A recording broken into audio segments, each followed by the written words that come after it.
Hi there. It's been a while, 3 years to be exact. Welcome back to my channel. For those of you who have stayed subscribed for this whole time, thank you so much for sticking around. And for those new subscribers that have subscribed while I was inactive on my channel, thank you for subscribing and giving it a chance. The reason I was away for this long time is mainly because I had a baby girl who is now 2 years old. Time has definitely flown past. I don't even think I realized half the time where it has gone. But I am here now, and I am planning on bringing some more content to this channel. And we're going to start with the very first video, which is going to be talking about 5 Japanese books that I read and loved during the time that I was away. Without further ado, let's get into the 5 books. The first book that I'm going to be talking to you about today is the Aosa Murders by Riku Onda. The original title of this book in Japanese is Eugenia, and it was translated by Alison Watts. It originally came out in Japanese in 2005, and Riku Onda is a prolific author in Japan, but this is her English debut.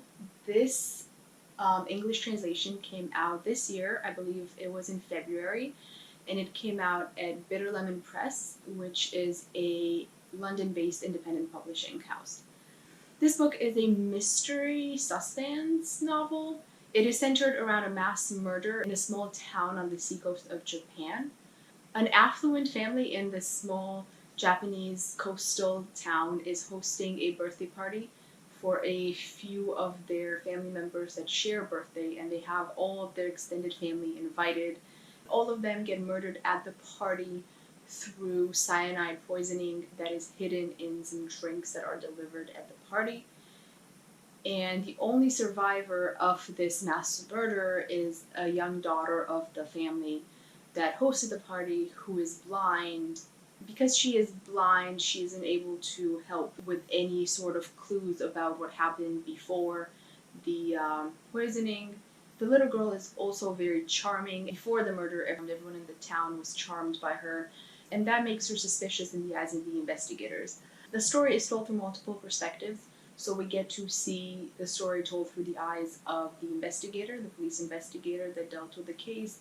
We also get to hear the perspective of a woman author who published a book about the poisoning years later, and a couple of other characters as well. The multiple perspectives also span across many years, so we get to hear different information about the case from different times and from different people as we get to try to piece them together. What really made this novel stand out to me is that despite the fact that the mystery is very compelling, and of course it is what the whole book is centered around, the characters are also very compelling to try to understand. The fact that this is a small town in which it took place, almost all the characters have some sort of connection to one another. So when you get to hear someone's perspective, you kind of create an image of that character. But then when you go to the next chapter and you hear another character speak about the case, they almost always mention the previous character or other characters that are going to appear, and those perspectives also change your mind a little bit and kind of distort the image that you had previously created, because of course when we speak about ourselves, we see the world differently than the way that other people see us. So I thought this was very, very well done in this novel, and by the end, even though I had kind of pieced together the mystery, I ended up caring for the novel more because I got invested in the characters. Another thing that was really beautifully done here were the descriptions, and I think that was very well reflected in the translation. Like I said, this is set in a coastal town, so the descriptions of the coastal town are done very well. And also because the girl in the story is blind, there is a lot of mention of other sensorial things like hearing and smell. So I thought that was very nicely done in the book. I really, really enjoyed it. Plus the cover is gorgeous. I hope that if you pick it up, you enjoy it also. And I really, really hope that more of Riku Onda's books get picked up for translation, because I think she is a wonderful writer. The second book that I am going to talk to you about today is A Quiet Place by Seicho Matsumoto. This is also published by Bitter Lemon Press, which is a London-based independent publishing that also published the Aosa Murders. This one's original Japanese title is Kikanakata Basho, and this book was translated by Louise Hio Kawai. This book was originally published in Japan in 1971, and it was only translated in English in 2016. Matsumoto is also a very prolific writer in Japan. He has 4 novels that were translated into English and a whole bunch of short story collections. This one was my first novel by him, and I loved it. I had no idea what to expect of this book. This one just kind of came up in my Goodreads recommendations or just a lot of lists when I was looking for literature from Japan, specifically thrillers or crime. So this one came up a lot, and when I bought it, I didn't really know much about it. It is centered around a man who cares a lot about his career, and while he is on a business trip, he is informed through a phone call that his wife passed away. His wife suffered from a heart attack while he was gone. After accepting the fact that his wife passed away, he realizes that she suffered the heart attack in this part of town that he had no idea that his wife was going to. So despite the fact that there is absolutely nothing suspicious about his wife's heart attack, and there's no police investigation or nothing because it's just natural causes, he becomes suspicious of why his wife was there in the first place, and maybe something caused her heart attack. So he sets it upon himself to investigate why his wife was in that location when she suffered the heart attack. In the process of retracing his wife's steps, he uncovers a lot of details about his wife that, being so focused on his career and working as he always was, he never really noticed. So he starts coming to the conclusion that he may have known his wife a lot less than he thought he did. What I really liked about this thriller and what set it aside for me from a normal police investigation is first that we get to see this investigation through the husband's eyes. Now, this is not a police investigation, so a lot of it is just a lot more personal, and his suspicions are a lot more personal, and we get to go into his head a lot and see the thought process, which is very different than a normal police procedural where the detectives are only invested in the case because it's their job. The second thing that set this apart for me was this sudden change in tone that happens about halfway through the novel. Now, I'm not going to give anything away, but about halfway through his investigation, the whole tone of the novel changes, and it feels like you're reading 2 books into one with the same main character. It had been a while since I stayed up at night reading a book, and the second half of the book I could not put down. Definitely pick this up if you are into Japanese crime or just crime novels in general. The third book that I'm going to be talking about today is a Japanese horror book, and it is The Graveyard Apartment by Mariko Koike. It originally came out in Japan in 1988 under the Japanese title Bochi o Myorusu Ie, and it was translated into English in 2016 at Thomas June Books by Deborah Bolivar Boehm. Mariko Koike has 3 total books that are translated into English. I am looking forward to reading the other 2 as well. This one is a pretty straightforward j-horror book, which is centered around a young family that moves into a too-good-to-be apartment across the street from a graveyard. Soon after they move there, they start to experience poltergeist phenomena, and they have to very quickly make a decision whether they want to stay there and try to look the other way or try to fight the poltergeist, or they just want to give up their apartment and lose their money and move before it may be too late and they may never have a chance to leave the apartment building again. I picked up this novel right after I had my baby, and throughout my whole pregnancy, I stayed away from any type of thriller horror because I didn't want any of the anxiety or the negative feelings to pass on to the baby. So I don't even know if that's a medical thing, but I just felt more at peace knowing that I just read happy things and watch comedies so that she comes out as a happy baby. So the moment I gave birth, I went on a horror binge, and I think for like 8 months I only read horror novels. And this one was the first one that I picked up, or among the first ones that I picked up right after I had her. And I devoured it. I loved it so much. What sets it apart from a lot of the other haunted house type of stories that I've read is that the family in this book is a really strong family. Like, I feel that a lot of the haunted house stories use a lot of damaged families. They use a tension between the family members to build on how the house affects them. This was not the case at all with this book. The family dynamic here is super strong. Both the husband and the wife are very level-headed. They're raising their toddler very well, loving. They're doing a lot of family things together. Another thing that you don't really see in horror books at all, or in a lot of books really, is just this family routine. Like, the book follows them at dinner time and cooking together and unpacking their furniture. And it just builds up this family image so well that I really enjoyed reading it. I saw that on Goodreads, a lot of the reviewers complain that it's a bit too slow, especially in the beginning, before a lot of the poltergeist phenomenon starts getting worse. And I have to say that for me, that was one of its pluses. I really enjoyed spending time with these characters, and I really enjoyed seeing this kind of level-headed approach to moving into a haunted house. I always recommend this book as a j-horror movie in book form. So if you are into Japanese horror, I definitely recommend picking this book up.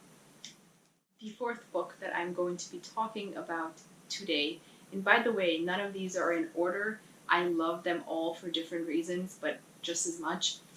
This one is Under the Midnight Sun by Keigo Higashino. This one was translated by Alexandra O. Smith, who translated most of Keigo Higashino's detective fiction, and it was translated in collaboration with Joseph Reeder. This one was published in Japan under its original title Byaku in 1999, and it was translated into English in 2015, I believe, at Little Brown in the UK under the title Journey Under the Midnight Sun. And then this copy came out at Minotaur Books in 2016. Keigo Higashino is a very prolific and very famous author. He has 66 books published in Japanese. He has about 20 short stories collection in Japanese. And in English, he actually has 9 books that have been translated, 9 novels. Some of them are part of the Galileo detective series. Some of them are part of the Kaga detective series. And a couple of them stand on their own, like this one here. He is one of my favorite authors. I read almost all of his books. I believe I have all of them, and I still have 2 left to read. I am just dreading the moment where I have no Keigo Higashino left to read, but I don't want to think about that right now. I'm just going to talk about this book that I loved so much. This is on the chunkier side. Usually Japanese books are a lot shorter. This one is around 550 pages, so it was a little bit intimidating to get into it. But once I started it, I flew through it. The plot of this book spans over 20 years. It starts in Osaka in 1973 with a murder case. A man is murdered, and there is very little evidence to solve the case. The detective in the case is very dedicated. He has a very hard time letting go of the case. So for over 20 years, he follows every single lead, even though the case is not being investigated anymore. He just cannot let it go. At the same time, throughout these 20 years in the book, we also follow the lives of the son of the man who is murdered and the daughter of the woman who is considered to be a main suspect at the beginning of the book. This is a very intricately built book, and if you've read any of Keigo Higashino's books, you know that he loves to play with his readers' minds, and he builds in a lot of connections and a lot of twists in the book, so this one definitely does not let down. I absolutely loved how complex the story was. I love the characters a lot, and this is one of those books that as soon as I finished reading it, I went back to the beginning and I reread through the first chapters because I was just trying to see if I would have seen exactly what was happening. Years ago, before I stopped making my videos, I made a review for Malice by Higashino, and a lot of the people that were commenting on that video and my other Japanese review videos recommended this book, and I could totally see why. After having read 7 of his 9 books that were published in English, I can pretty much say that this one is my favorite of his, even though it really is so hard to choose because I love them all so very much. The 5th and last book that I will talk to you about today is 6-4 by Hideo Yokoyama. This one was originally published in Japan in 2012 under its original Japanese title, Rokuyon. It was translated by Jonathan Lloyd Daniels in English, and this one is published by Farrar, Straus, and Giroux. 6-4 is Hideo Yokoyama's first book to be translated into English, but he also, I believe, has 2 more. So the plot of this book is pretty difficult to summarize without giving a lot away. 6-4 is the code name of a case of a 7-year-old girl's kidnapping that was never solved by the Japanese police in the book. The main plot takes place 14 years after the kidnapping, the unsolved kidnapping, when Mikami, a former criminal investigations officer, now working for media relations at police headquarters, becomes involved with the old case again, and he needs to confront some issues that may have existed with the initial case. This is a very difficult book to categorize. It is part thriller and part police procedural and part mystery, I guess, or suspense. But the narrative style of this book is very unlike other Japanese thrillers or Japanese crime books that I've read. A lot of readers, on Goodreads at least, seem to have complaints with the fact that this is a very, very slow book. Like, the writing is very detailed, like over-detailed perhaps, and a little tedious. There's a lot of characters. There's a lot of characters. There's, I think, 2 pages at the beginning of the book. There's a cast of characters that takes up 2 pages. And I remember having to flip back to this cast of characters for the good half of the first book until I figured out who was who. And I read on Wikipedia that the translator also had a very difficult time translating this because of the amount of characters and the amount of detail that was in the book. For me, that's what really made this book stand out and what made it special. I went into it thinking that I would read this super fast-paced mystery, and instead what I got was a close examination of working for the police. It explains a lot the job of the people working for media relations in police headquarters. I really had no idea the relationship that needs to exist between the police and the media. I never really questioned it. I never really thought about it. But it's very interesting how when there's like a murder or a very serious case that affects the community, the police needs to juggle what information they can release to the community, but also what information they need to protect, not just to solve the case, but things like identity of the victim, the victim's family, identity of the perpetrator, and the perpetrator's family, because sometimes even though the perpetrator gets caught and gets punished, the fact that you can leak that information to the press about their family can get threats. I thought it was very fascinating to read about that thought process and about that job and what it entails. Another thing that this book spends a lot of time with is just the relationship between the characters, not just like family relationships or friendships, but the hierarchy in the workplace. Japan is a country where the hierarchy in the workplace is very, very important, and I was very interested in learning so much. The author, Hideo Yokoyama, actually worked 12 years as an investigative reporter, so he drew from that experience as working with the police into creating this book. So I thought that made it even more authentic. And I started reading this thinking, again, it would be only about the case, but at some point the case gets just drowned by all this bureaucracy and all this random everyday work that you have to do that doesn't have to do with solving the case. And I think that's the whole point in the book, that does happen in real life. A lot of cases don't get solved because of the bureaucracy, because of the human errors that take place. And I think that this book put it out there very well. While I personally really enjoyed it, I do think that this one may be a hit or miss. So taking all that, what I said into account, you may decide you want to pick it up, or you may give it a pass. But again, I loved it. So there you have it, 5 Japanese books that I read and loved while I was away from my Booktube channel. I'm going to stack them up nicely where you can see all 5 of them, and for I can take a nice thumbnail picture. We have 6-4 by Hideo Yokoyama, Under the Midnight Sun by Keiko Higashino, The Graveyard Apartment by Mariko Koike, A Quiet Place by Seiichiro Matsumoto, and last but not least, The Aosa Murders by Riko Onda.